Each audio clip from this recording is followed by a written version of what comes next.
श्रीरुद्रप्रश्नः। ॐ नमो भगवते रुद्राय। नमस्ते रुद्रमन्यव उतोत इषवे नमः। नमस्ते अस्तु धन्वने बाहुभ्यामुत ते नमः। याता इषु शिवतमा शिवं बभूवते धनुः। शिवा शरव्या या तव तया नो रुद्रमृडया। या ते रुद्रशिवा तनूरघोरा पापकाशिनी। तया नस्तनुवा शन्तमया गिरिशन्ताभिचाकशीः। यामिषुं गिरिशन्तहस्ते बिभर्ष्यस्तवे। शिवां गिरित्रतां कुरु माहि गुंसि स्पुरुषं जगत्। शिवेन वचसा त्वा गिरिशाच्चा वदामसि। यथा नः सर्वमिज्जगदयक्ष्मगं सुमना असत्। अद्य वोचदधिवक्ता प्रथमो दैव्योऽभिषक्। अहीगश्च सर्वान् जम्बयन् सर्वाश्च यातु धान्यः। असव्यस्ताम्रो अरुण उत बभ्रुसु मङ्गलः। ये चेमागुं रुद्रा अभितो दिक्षुश्रिताः। सहस्रशो वैशाखं हेड ईमहे। असव्यो वसर्पति नीलग्रीवो विलोहितः। उतैनं गोपा अदृशन्नदृशन्नुदहार्यः। उतैनं विश्वा भूतानि सदृष्टो मृडयातिनः। नमो अस्तु नीलग्रीवाय सहस्राक्षाय मीदुषे ते। अतो ये अस्य सत्त्वानो हन्तेभ्योऽकरन् नमः। प्रमुञ्चदन्वनस्त्वमुभयोराग्नियोर्ज्याम्।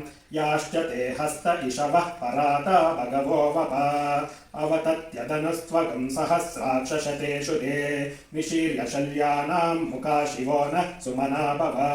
विद्यं धनुः कपर्दिनो विशल्यो बाणवागुम् उत। अनेशन्नस्येष वापुरस्य निषङ्गतिः। याते हेतिर्मीडुष्टमहस्ते बभूवते धनुः। तयास्मान् विश्वतस्त्वमयक्ष्मया परिभुज। नमस्ते अस्त्वायुधया नातताय तृष्णवे। उभाभ्यामुत ते नमो बाहुभ्यां तव धन्वने। परिते धन्वनो हेतिरस्मान् वृणक्तु विश्वतः। अतो य इषुतिस्तवारे अस्मिन्निदेहितम्। शम्भवे नमः।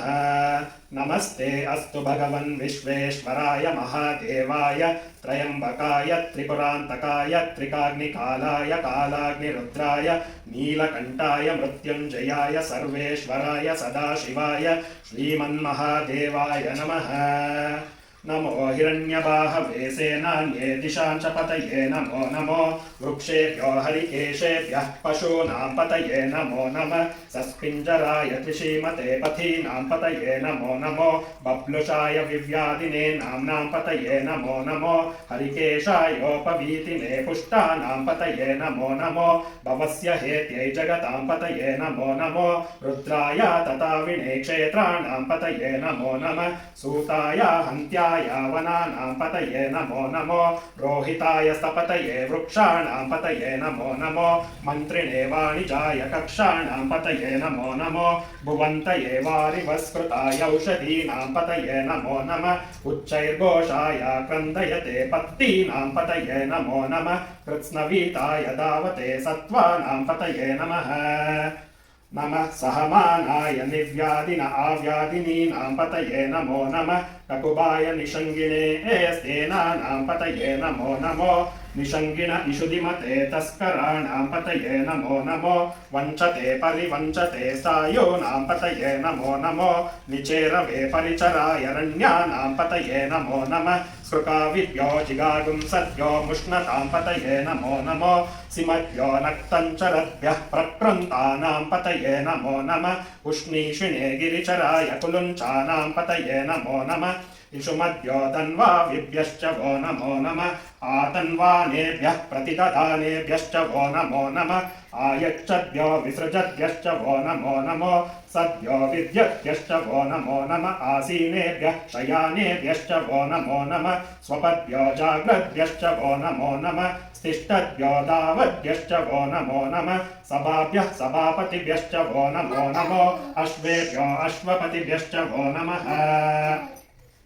नम आव्यादिनीभ्यो विविद्यन्तेभ्यश्च वो नमो नमः उगणाभ्यस्रगं हतिभ्यश्च वो नमो नमः गृत्सेभ्यो गृत्सपतिभ्यश्च वो नमो नमो व्रातेभ्यो व्रातपतिभ्यश्च वो नमो नमो गणेभ्यो गणपतिभ्यश्च वो नमो नमो विरूपेभ्यो विश्वरूपेभ्यश्च वो नमो नमो महद्भ्यश्चुल्लकेभ्यश्च वो नमो नमो रतिभ्यो रतेभ्यश्च वो नमो नमो रतेभ्यो रतपतिभ्यश्च वो नमो नमः सेनाभ्यः सेनानिभ्यश्च वो नमो नमः क्षत्रभ्यः सङ्ग्रहीतृभ्यश्च वो नमो नमः स्तक्षभ्यो रतखारेभ्यश्च वो नमो नमः कुलालेभ्यः कर्मारेभ्यश्च वो नमो नमः कुञ्जिष्टेभ्यो निषादेभ्यश्च वो नमो नमः इषुकृभ्यो धन्वकृभ्यश्च वो नमो नमो मृगयुभ्यश्वनीभ्यश्च वो नमो नमः श्वभ्यश्वपतिभ्यश्च वो नमः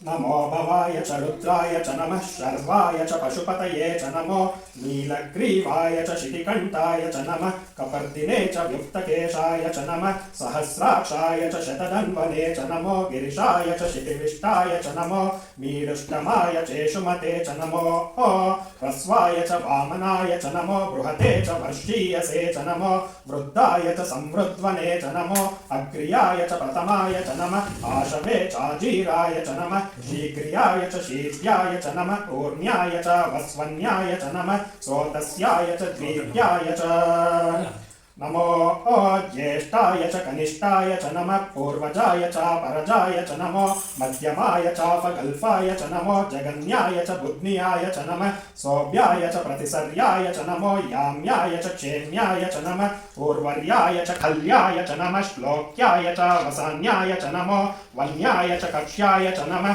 श्रवाय च प्रतिश्रवाय च नमः आशुषेणाय चाशुरताय च नमः शूराय च वविन्दते च नमो वर्मिणे च वरूदिने च नमो बिल्विने च कवचिने च नमः श्रुताय च श्रुतसेनाय च नमो दुन्दुभ्याय च हनन्याय च नमो दृष्णवे च प्रमुषाय च नमो दूताय च प्रहिताय च नमो निषङ्गिणे चेषुधिमचे च नमः तीक्ष्णे शवे च युधिने च नमः स्वायुधाय च सुधन्वने च नमः श्रुत्याय च पत्याय च नमः काट्याय च नीप्याय च नमः सूद्याय च सरस्याय च नमो नाद्याय च वैशन्ताय च नमः कूप्याय च वट्याय च नमो वर्ष्याय च नमो मेघ्याय च विद्युत्ताय च नमः ईद्रियाय च तप्याय च नमो वाद्याय च रेश्म्याय च नमो वास्तव्याय च वास्तुपाय च नमः सोमाय च रुद्राय च नमः ताम्राय चारुणाय च नमः शङ्गाय च पशुपतये च नमः उग्राय च भीमाय च नमो आग्रे वदाय च दूरे वदाय च नमो हन्त्रे च हनीयसे च नमो वृक्षेभ्यो हरिकेशेभ्यो नमस्ताराय नमः शम्भवे च मयोभवे च नमः शङ्कराय च मयस्कराय च नमः शिवाय च शिवतराय च नमः स्तीर्त्याय च कूल्याय च नमः पार्याय च वार्याय च नमः प्रतरणाय चोत्तरणाय च नमः आतर्याय च लाद्याय च नमः षष्ट्याय च फेन्याय च नमः सिकत्याय च प्रवाह्याय च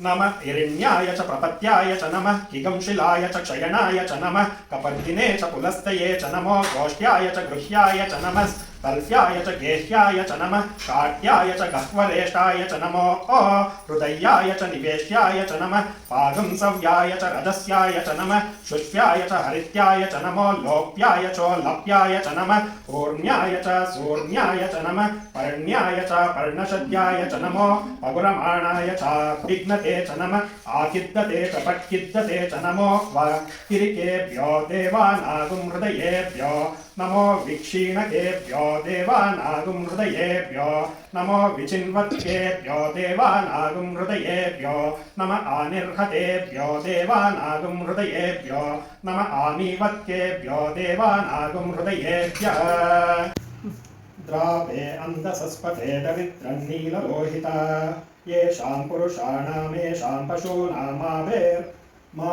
रोमो येषां किञ्चनाममत् या ते रुद्रशिवा तनोः शिवा विश्वाह वेशजी शिवा रुद्रस्य वेशजी तया नो मृडजीवसे इमागं रुद्राय तवसे कपर्दिने क्षयद्वीराय प्रपरामहे मतिम् यथा नश्रमसद्विपदे चतुष्पदे विश्वं पुष्टं ग्रामे अस्मिन्ननातुरम् मृडानो रुद्रो तनो मयस्कृतिक्षयद्वीराय नमसा विधेमते यच्चं च योष्यमनुराय चेपिता तदश्याम तव रुद्रपणीतौ मानो महान्तमुतमानो अर्भकं मान उक्षं तमुतमान उक्षितम् मानो वदीहि पितरं मोदमातरं प्रिया मानस्तनुवो रुद्ररीरिषः मानस्तोकेतनये मान आयुषि मानो गोषु मानो अश्वेषु रीरिषः वीरान् मानो रुद्रभामितो वदिर्हविष्मन्तो नमसा विधेमते आराते गोग्न उत पूरुषग्ने क्षयद्वीराय सुं नमस्मे ते अस्तु रक्षा च नो अधि च देव ब्रूह्यता च नः शर्मा यच्च द्विबर्हाः स्तुहि श्रुतं गर्तसदं युवानां मृगन्न भीममुपहन्तुमुग्रं मृडाचरित्रे रुद्रस्तवानो अन्यन्ते अस्मिन्निव पन्तु सेनाः परिणो रुद्रस्य हेतिर्वृणक्तु परित्वेषस्य दुर्मतिरगायोः अवस्थिरमगवद्भ्यस्तनुष्वमीड्वस्तोकाय तनयाय मृडय मीडुष्टमशिवतमा शिवो नः सुमना भव परमे वृक्ष आयुधन्निधाय कृत्तिं वसान आचर पिनाकं बिभ्रतगाहि विकिरितविलोहित नमस्ते अस्तु भगवः यास्ते सहस्रगं हेतयोन्यमस्मन्निव पन्तु ताः सहस्राणि सहस्रदा बाहुवोस्तव हेतयः तासामीशानो भगवः पराचीना मुखाकृति सहस्राणि सहस्रशो ये रुद्रा अधिभूम्यां तेषागं सहस्रयोजने वदन्वानि तन्मसि अस्मिन् महत्यर्णवे अन्तरिक्षे भवादि नीलग्रीवाः शितिकण्ठाः शर्वा अदक्षमाचराः नीलग्रीवाः शितिकण्ठा दिवगं रुद्रा उपश्रिताः ये वृक्षेषु सस्पिञ्जरा नीलग्रीवा विलोहिताः ये भूतानाम् अधिपतयो विशिखासः कपर्दिनः ये अन्नेषु विविद्यन्ति पात्रेषु पिबतो जनान् ये पतां पतिरक्षय ऐलहृदयव्युदः ये तीर्थानि प्रचरन्ति स्फुटावन्तो निषङ्गिणः य एतावन्तश्च भूयागुंसश्च दिशो रुद्रावितस्तिरे तेषागं सहस्रयोजने वदन्वानि तन्मसि नमो रुद्रेभ्यो ये पृथिव्यां ये अन्तरिक्षे ये दिवि येषामन्नं वातो वर्षमि सवष्टेभ्यो दश प्राचिर्दश दक्षिणा दश प्रतीचिर्दशोदीचिर्दशोर्ध्वास्तेभ्यो नमस्ते नो मृडयन्तु तेयं विष्मो यश्च नो द्वेष्टितं वोचम्बे ददामि त्र्यम्बकं यजामहे सुगन्धिं पुष्टिवर्धनम् उर्वारुकमिव बन्धनान् मृत्योर्मुक्षीयमामृतात् यो रुद्रो अग्नौ यो अप्सु य औषधीषु यो रुद्रो विश्वा भुवना विवेश तस्मै रुद्राय नमो अस्तु तमुष्टु हि यस्विषुः सुधन्वा यो विश्वस्य क्षयति भेषजस्य यक्ष्वा महेशौ मनसाय रुद्रं नमो बिर्देवमसुरं दुवस्य अयं मे हस्तो भगवान् अयं मे भगवत्तरः अयं मे विश्वमे शजो यगं शिवाभिमर्शनः ये ते सहस्रमयुतं पाशा मृत्योमर्त्याय हन्तवे तान् यज्ञस्य मायया सर्वान् वयजामहे मृत्यवे स्वाहा प्राणानां ग्रन्थिरसि रुद्रो मा विशान्तकः तेनान्नेनाप्यायस्व ॐ नमो भगवते रुद्राय विष्णवे मृत्युर्मे पाहि सदाशिवोम् ॐ शान्ति शान्ति शान्तिः श्रीरुद्रचमकम् ॐ अग्ना विष्णो सजोषसेमा वर्धन्तु वाङ्गिरः द्युम्नैर्वाजे विरागतम् वाजश्च मे प्रसवश्च मे प्रयतिश्च मे प्रसितिश्च मे दीतिश्च मे कृतुश्च मे स्वरश्च मे श्लोकश्च मे श्रावश्च मे श्रुतिश्च मे ज्योतिश्च मे सुवश्च मे प्राणश्च मे अपानश्च मे व्यानश्च मे सुश्च मे चित्तं च माधीतं च मे वाक् च मे मनश्च मे चक्षुश्च मे श्रोतं च मे दक्षश्च मे बलं च मवोजश्च मे सहश्च आयुश्च मे जरा च आत्मा च मे तनुश्च मे शर्म च मे वर्म च मेऽङ्गानि च मे स्थानि च मे परोगंसि च मे शरीराणि च मे ज्येष्ठं च माधिपत्यं च मे मन्युश्च मे वामश्च मे मश्च मे मश्च मे जेमा च मे महिमा च मे वरिमा च मे प्रतिमा च मे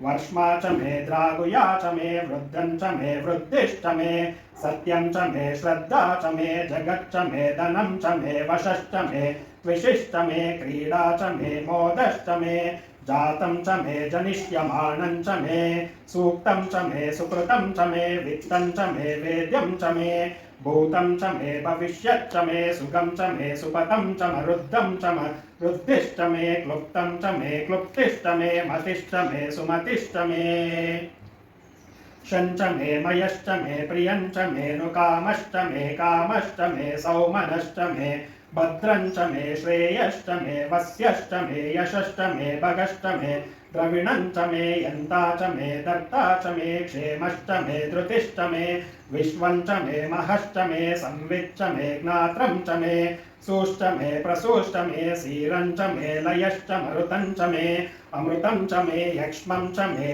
अनामयच्च मे जीवातुश्च मे दीर्घायुत्वं च मे अनमित्रं च मे अभयं च मे सुखं च मे शयनं च मे सूषा च मे सुदिनं च मे ऊर्च मे सूनृता च मे पयश्च मे रसश्च मे घृतं च मे मधु च मे सग्धिश्च मे सपीतिश्च मे कृषिश्च मे वृष्टिश्च मे चैत्रं च औद्भिद्यं च मे रयिश्च मे रायश्च मे पुष्टं च मे पुष्टिश्च मे विभु च मे प्रभु च मे बहु च मे भूयश्च मे पूर्णं च मे पूर्णतरं च मे क्षितिश्च मे कूयवाश्च मे नं च मे क्षुच्च मे वृहयश्च मे यवाश्च मे माशाश्च मे तिलाश्च मे मुद्गाश्च मे कल्वाश्च मे गोधूमाश्च मे मसुराश्च मे प्रियङ्गवश्च मे नवश्च मे श्यामाकाश्च मे नीवाराश्च मे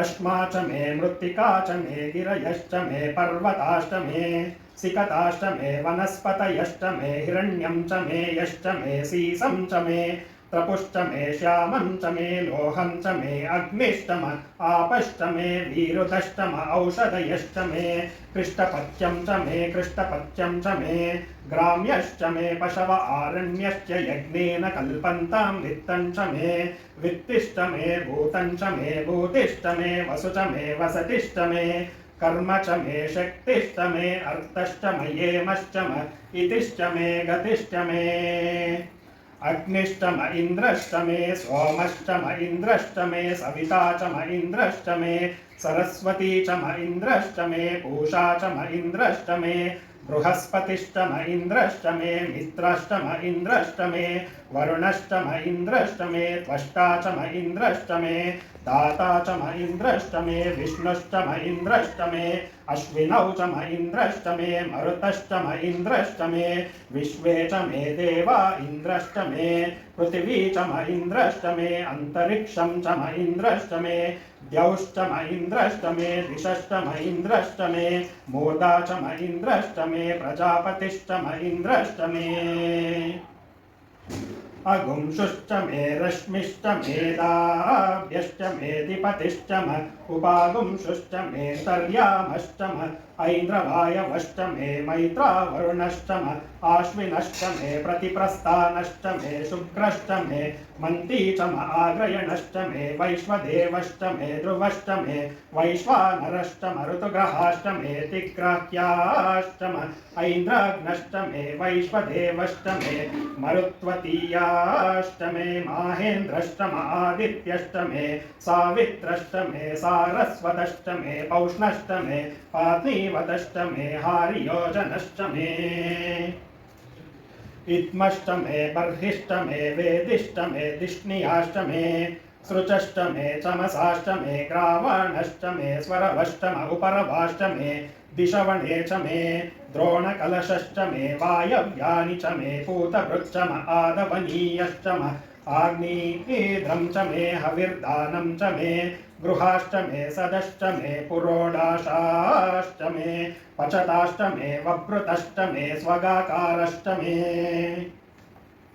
अग्निश्च मे कर्मश्च मे कश्च मे सूर्यश्च मे प्राणश्च मे अश्वमेधश्च मे पृथिवी च मदितिश्च मे दितिश्च मे द्यौश्च मे शक्वरीरङ्गुलयोदिशश्च मे यज्ञेन कल्पन्ता मृक्ष मे साम च मे स्तोमश्च मे यजुश्च मे दीक्षा च मे तपश्च मरुतश्च मे व्रतं च मे अहोरात्रयोर्दृष्ट्या बृहद्रतं तरे च मे यज्ञेन कल्पेताम् गर्भाश्च मे वत्साश्च मे त्रयविष्ट मे त्रयवी च मे दित्यवाच मे दित्यौही च मे पञ्चाविष्ट मे पञ्चावी च मे त्रिवत्सश्च मे त्रिवत्सा च मे तुर्यवाच मे तुर्यौही च मे पष्टवाच मे पष्टौही च म उक्षा च मे वशा च म वृषभश्च मे वेहुश्च मे नड्वान् च मे धेनुश्च आयुर्यज्ञेन कल्पताम्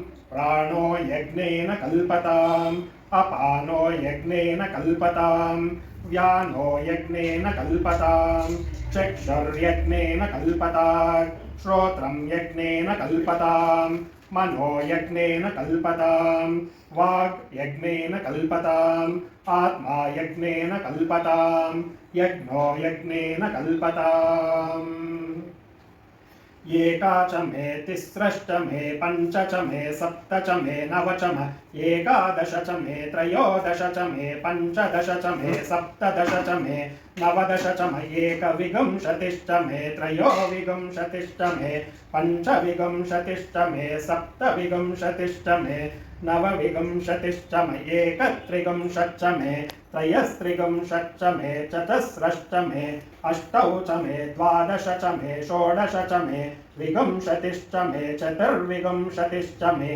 अष्टाविंशतिश्च मे द्वात्रिंशच्च मे षट्त्रिंशच्च मे चत्वारिंशच्च मे चतुश्चत्वारिंशच्च मे अष्टाचत्वारिंशच्च मे वाजश्च प्रसवश्चापिजश्च कृतश्च सुवश्च मूर्धा च व्यश्नियश्चान्त्याय नश्चान्तश्च भुवनश्च भुवनश्चाधिपतिश्च ॐ इडा देवहोर्मनुर्यज्ञनिर्बृहस्पतिरुक्तामदानी शगंसि षद्विश्वे देवाः सूक्तवाचः पृथिवी मातर्मामहिगुंसीर् मधुमनिष्ये मधुजनिष्ये मधुवक्ष्यामि मधुवदिष्यामि मधुमतीं देवेभ्यो वाचमुद्यासगुं शुश्रूषेण्यां मनुष्येभ्यस्तं मा देवा अवन्तु शोभायै पितरोऽनुमदन्तु